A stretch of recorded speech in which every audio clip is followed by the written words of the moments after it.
So the mentor says to Belle, if you could choose between an ideal man or ideal cash flow, what would you choose?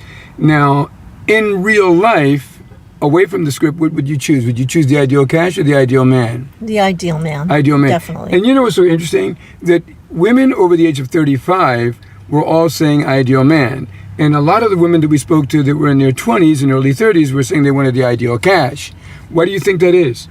I think that the younger women in their 20s, they think that they have to get all their money and everything settled so that they can be independent before they go on their, quote, search for a man.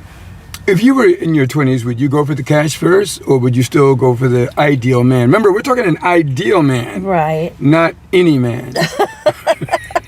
Which 20-year-olds tend to go for.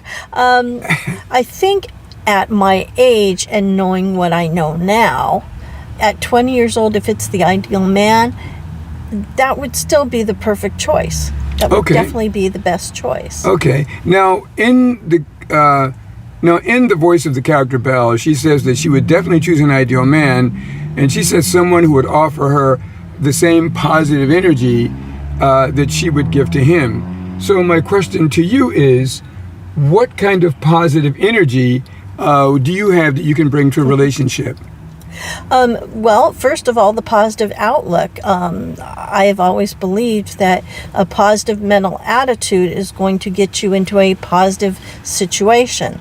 And so if you go in, and I do, with a positive thought process that everything is going to turn out good, then you can be pleasantly surprised that you're right. Mm-hmm. Because in most cases it does turn out positively if that's what you're looking for. If you can find the positive in anything. So even if it looks bad, you can find that silver lining. Okay, now can you explain what you mean by being positive, having a positive outlook on things, versus having a negative outlook in a relationship? Okay, in a relationship, you're going out on a blind date. You've had horrible experiences. Everything has always been bad. But you go in with this, it's going to be good this time. We're going to have a nice dinner. The dinner's going to be good. Even if the company's not perfect, I'm going to have this wonderful evening out. So going in with that positive attitude, you get food that you really like. You turn out to really like this person that, maybe it's not Mr. Right, but at least you've made a new friend. So if you go in with that attitude, you can come out with that result. Okay, so in other words, if somebody's going to go in to a date with a negative attitude, like this restaurant is going to be bad, this guy's going to be bad, well, then they pretty much, what you call a fulfillment of self-prophecy. Exactly, and that's exactly what you do to yourself. And a lot of people do that unwittingly, not realizing that they're bringing it upon themselves. And it's sad, but you can reverse it.